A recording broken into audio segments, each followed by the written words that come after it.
Hey everyone, and welcome back to my little corner of YouTube. So, this time, instead of doing a long, drawn out tutorial work in progress on something that I'm currently working on, I thought I'd do something a little different. So, my wife and I just got back from the theaters and we saw Alien Romulus, and I thought I would do a movie review only instead of showing a bunch of clips from the trailers.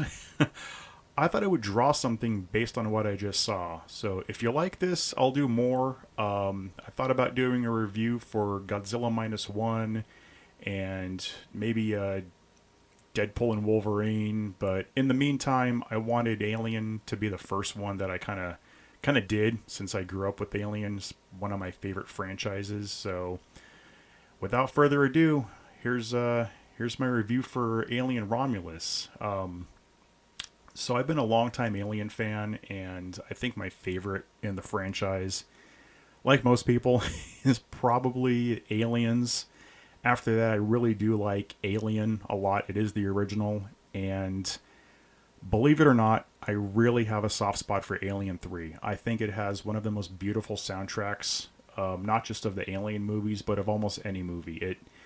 If you haven't seen it recently, or if you absolutely hate Alien 3, I'd recommend watching the assembly cut. It actually does change up the pace of the movie, the background, the story, slightly enough to where it's a little bit more coherent. So, anyway, Alien Romulus.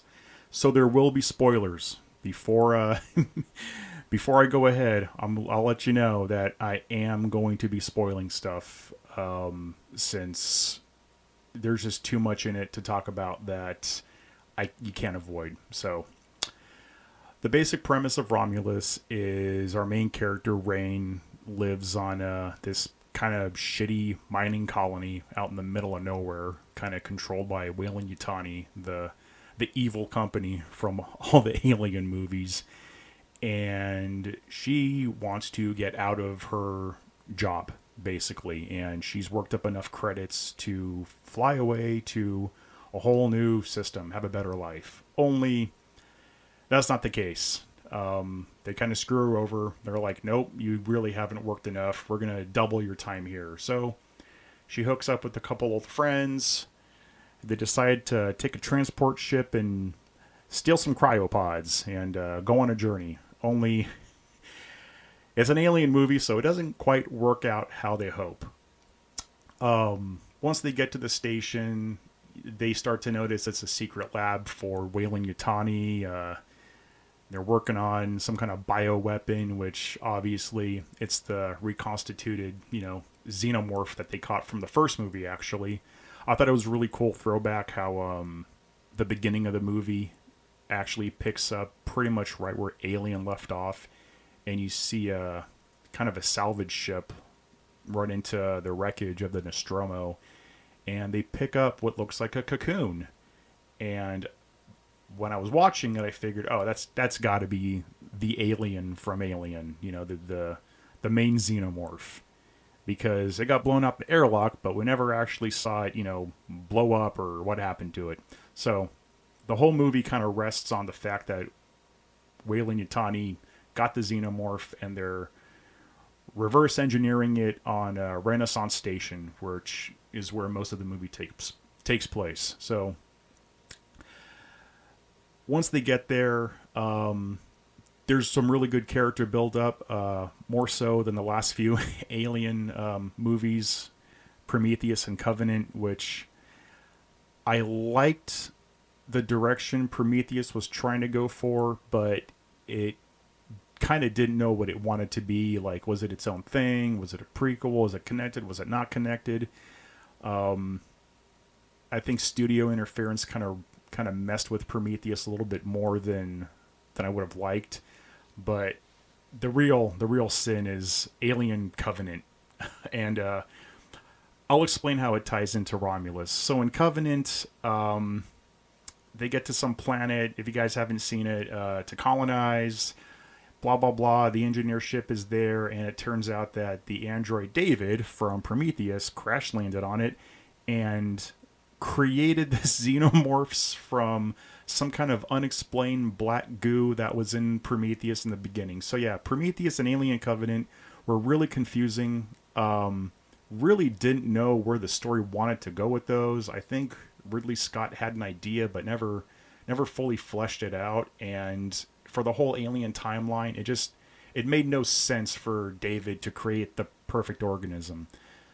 Romulus fixes that problem to a certain degree, enough for me to be happy with the explanation. So, in Romulus, the captured xenomorph from Alien is experimented on, and they extract the black goo from it. And that's kind of what kind of sets the stage for all the body horror and stuff you see later on in the movie. And it explains, at least to me anyway, somewhat, that the black goo in the beginning of Prometheus came from alien xenomorph DNA. And at least that way it kind of creates a coherent narrative, a coherent history for the entire Alien franchise. And it somewhat fixes the problem in Prometheus and Covenant, to the point where those movies are finally watchable again. Because I just couldn't bring it to, I couldn't bring myself to watch Covenant after I saw it in theaters the first time. It had great action and everything, but it was terrible. Romulus, though, everything about it from beginning to end felt like an Alien movie.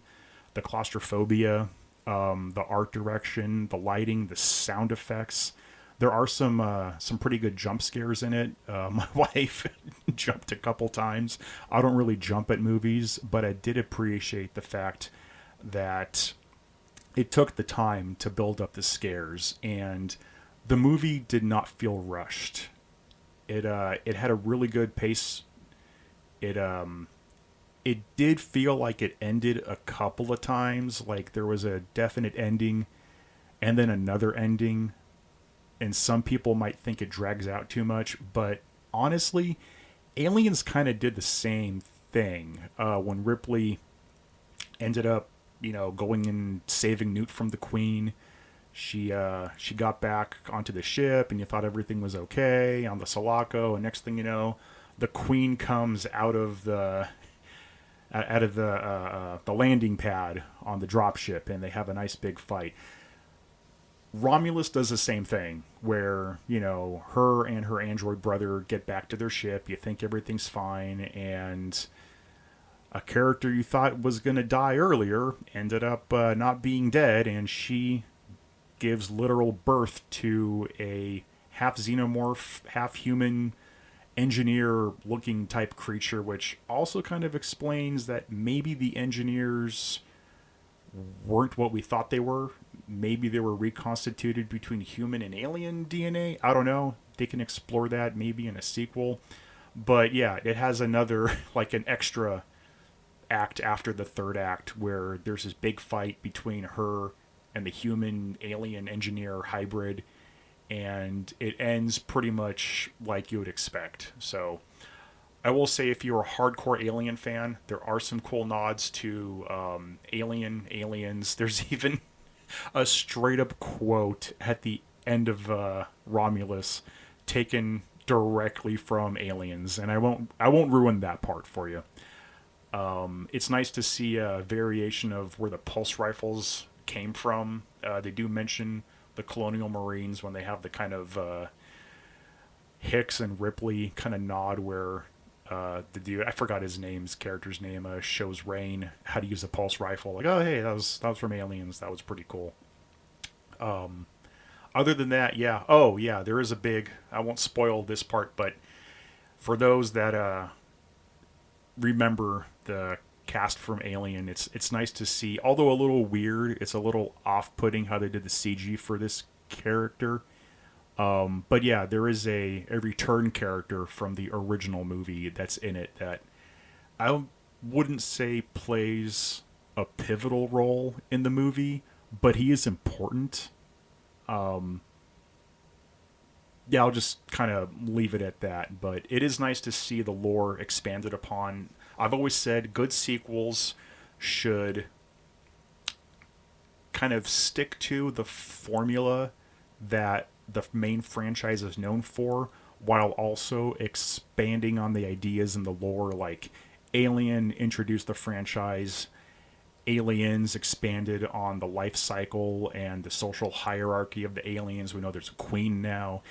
Alien 3, whether you like it or not, did show that the xenomorph actually takes on the physical traits of whatever creature it was in. So the assembly cut was an ox, the regular one, it was a dog. So it's kind of this four-legged running dog alien. Resurrection was kind of pointless.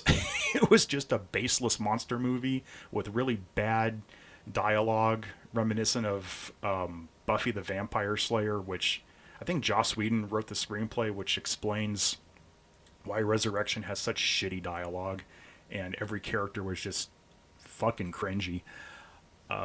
Prometheus was cool as a standalone. Covenant, again, kind of a lore-breaking piece of shit. I cannot stand Covenant. I can stand it a little bit more now because of Romulus. Romulus was the movie that kind of brought it all together and explained, oh, hey, yeah, this is where the black goo comes from. This is why we're looking for the alien creature.